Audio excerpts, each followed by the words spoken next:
Hello students, welcome to my channel easy learning accounts. आज की इस वीडियो में हम मैक्रो इकोनॉमिक्स की सीरीज को कंटिन्यू करेंगे और चैप्टर 3 ऑफ मैक्रो इकोनॉमिक्स जिसका नाम है national income and related aggregates, जो कि ऑलमोस्ट न्यूमेरिकल चैप्टर है, उसको पढ़ेंगे और देखेंगे कि इस चैप्टर में हमें क्या क्या इंपॉर्टेंट टॉपिक्स को अच्छे से क्लियर करना है।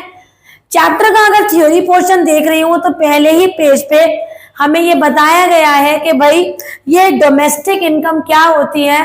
तो डोमेस्टिक इनकम वो इनकम होती है जो value of goods and services with in the domestic territory of the country, हमारे ज्योग्राफिकल बाउंड्री के अंदर जो भी हमारी गुड्स एंड सर्विसेज की वैल्यू है बेटा, उसे हम बोलेंगे हमारी domestic income. And the national income, it includes the final goods and services not in the domestic territory but in the entire world. तो ये होता है हमारा नेशनल इनकम।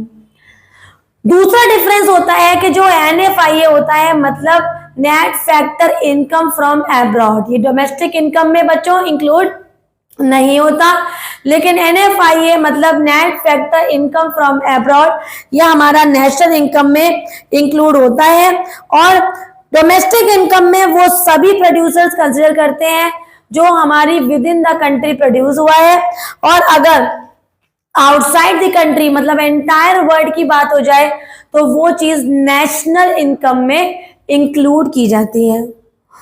दूसरा डिफरेंस जो हमें रेडी करना है और वो है बेटा हमारा what is the difference between GDP, MP and NFC. तो बेटा अगर हम नेशनल इनकम के सिंबल की बात करें तो नेशनल इनकम के सिंबल को हम एनडीपीएफसी कहते हैं, right.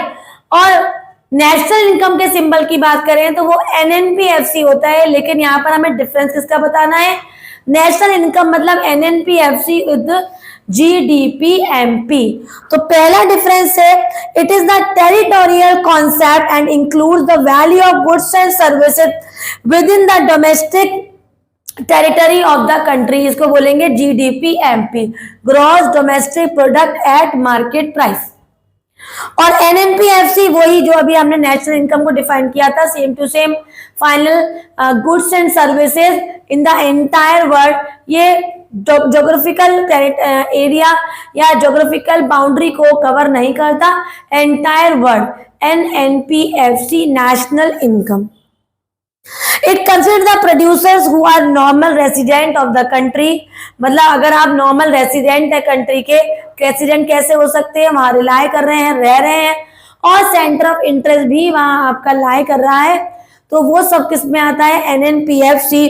And it consider all the producer within the domestic territory of the country, और GDP-MP में वो सारे प्रोड्यूसर्स जो in the domestic territory of the country है।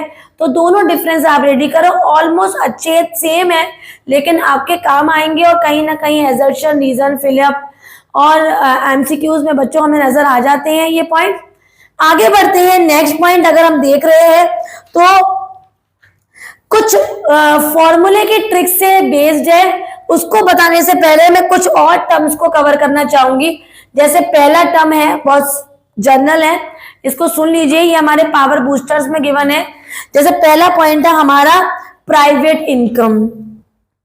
तो प्राइवेट इनकम क्या होती है बच्चों, प्राइवेट इनकम होती है all the income which acquired to the private sector from all the sources within and outside the country. For example अगर मैं अपनी बात करूं तो जो इनकम मुझे विद इन इंडिया जनरेट हो रही है वो भी मेरी इनकम है, और अगर मेरी विदेश में भी कोई प्रॉपर्टी है जिससे मुझे कुछ ना कुछ इनकम आ रही है, तो दोनों चीजों को मिला लो तो वो मेरी क्या बन गई, मेरी प्राइवेट इनकम। प्राइवेट इनकम जो होती है ना बच्चों, उस प्राइवेट इनकम में हम लोग पर्सनल इनकम को भी जनरेट कर सकते हैं। कैसे, personal income is the total sum of income which are actually received by the household from all the sources. तो दो चीजें ऐसी होती हैं जो हमारी पर्सनल इनकम में इंक्लूड नहीं होती, वो होती है पहली कॉर्पोरेट टैक्स और दूसरी होती है रिटेन्ड अर्निंग। फिर से रिपीट कर रही हूं, वो दो चीजें कौन सी जो पर्सनल इनकम में इंक्लूड नहीं होती, वो है कॉर्पोरेट टैक्स और रिटेन्ड अर्निंग। तो अगर मैं बोलूं कि अगर आप इन सभी को ऐड कर दो तो वो बन गई हमारी प्राइवेट इनकम। और जो प्राइवेट इनकम है ना बच्चों, उसमें से ये दो चीजें अगर बाहर निकाल दो, कौन कौन सी, corporate tax and retained earning, तो वो बन गई हमारी पर्सनल इनकम। तो फॉर्मूला क्या बना, personal income is equal to private income minus corporate tax minus retained earning. Next होता है पर्सनल डिस्पोजेबल इनकम, मतलब हमारी पर्सनल इनकम में से जो हम डिस्पोज करने के लिए निकालते हैं पैसा, उसे कहते हैं personal disposable income. It is a part of personal income which is available at the disposal of the house hold. और वो दो कौन सी चीजें हैं जो हम पर्सनल डिस्पोजेबल इनकम में एक्सक्लूड कर देते हैं, personal tax, miscellaneous receipt of government. तो इसको याद रखेंगे, छोटी छोटी चीजें हैं लेकिन हमारे बच्चों काफी काम आ जाती हैं कि प्राइवेट इनकम में से क्या माइनस कर दें तो पर्सनल इनकम बन जाएगा, और पर्सनल इनकम में क्या दो चीजें हटा दी जाए, वो हमारी पर्सनल डिस्पोजेबल इनकम बन जाएगी। और हमारी कंट्री की जो टोटल इनकम है उसमें से जो हम डिस्पोज करते हैं, निकालते हैं, किसे हम खर्च करेंगे, डिस्पोज करेंगे, तो वो हो जाती है हमारी नेशनल डिस्पोजेबल इनकम। तो इनकी छोटे छोटे डिफरेंस है, हालांकि ये डिडक्शंस है, पावर बूस्टर्स में है, लेकिन फिर भी एक बार बता दिया तो बाय डिफॉल्ट आपको इनकी नॉलेज होनी ही चाहिए। अब आते हैं इस चैप्टर के मेन कॉन्सेप्ट पे जो हमारा न्यूमेरिकल बेस्ड है। तो न्यूमेरिकल कुछ किस तरह से याद करेंगे बच्चों, हमें तीन बातें याद रखनी है। ग्रॉस से नेट पे जाएंगे, तो ग्रॉस से नेट पे जाने के लिए हम माइनस कर देते हैं डेप्रिसिएशन, और नेट से ग्रॉस पे जाने के लिए प्लस कर देते हैं डेप्रिसिएशन। याद रखिएगा, तभी आप इजीली न्यूमेरिकल कर पाएंगे। दूसरा होता है बेटा हमारा फैक्टर इनकम या फैक्टर प्राइस बोल लो, and market price, factor cost and market price.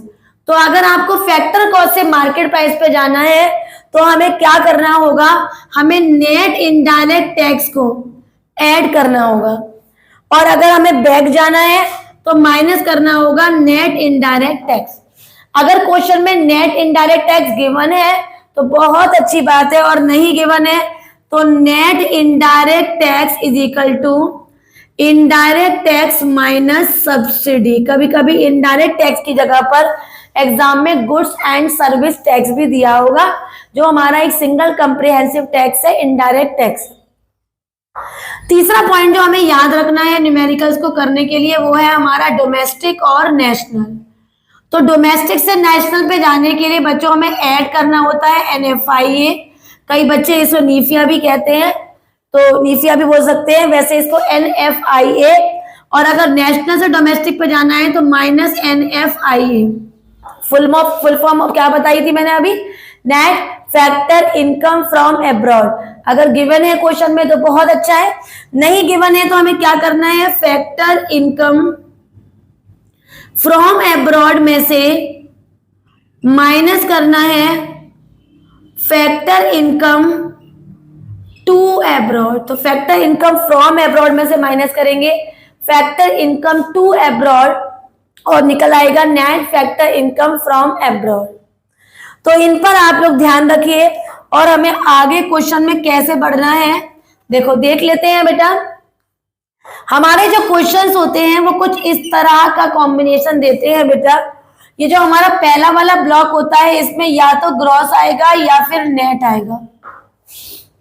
दूसरा वाला है उसमें या तो डोमेस्टिक आएगा या फिर नेशनल आएगा, और जो तीसरा वाला ब्लॉक है उसमें एक ही नाम आएगा जिसे हम कहते हैं प्रोडक्ट।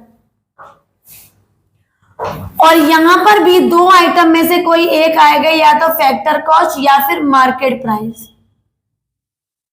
कोई एक आइटम बोल के दिखा देती हूं आपको मैं, GDP-MP gross domestic product at market price, NNPFC net national product at factor cost. तो पहले वाले में हम या तो ग्रॉस होगा या नेट, दूसरे वाले में या डोमेस्टिक होगा या नेशनल, तीसरे वाले में प्रोडक्ट ही आता है, और ऐड करके जो नीचे वैल्यू होती है उसमें या तो फैक्टर कॉस्ट या फिर मार्केट प्राइस। अब हमें इस चैप्टर में जो मेन कॉन्सेप्ट याद रखना है वो है हमारा कन्वर्जन। पहला क्वेश्चन करके देख लेते हैं ताकि आपको समझ आ जाए कि बेसिकली हमें करना क्या है। तो पहला क्वेश्चन अगर मैं देख पा रही हूँ और आपको जो सिखाना चाहती हूँ वो है हमारा पहला point. The question is saying to calculate GNPFC. जो हमें कैलकुलेट करना होगा ना बेटा, उसको हम एलएचएस की साइड लिखेंगे और ऐसा ही कोई एक सिंबल क्वेश्चन में होगा, उसे उठाएंगे और राइट हैंड साइड लिखेंगे एनडीपीएमपी। एनडीपीएमपी और जीएनपीएफसी हमें निकालना है, वो हमने एलएचएस साइड लिखा लेफ्ट हैंड साइड। अब हमें नेट से ग्रॉस पे जाना है। नेट से ग्रॉस पे जाने के लिए करेंगे प्लस डेप्रिसिएशन।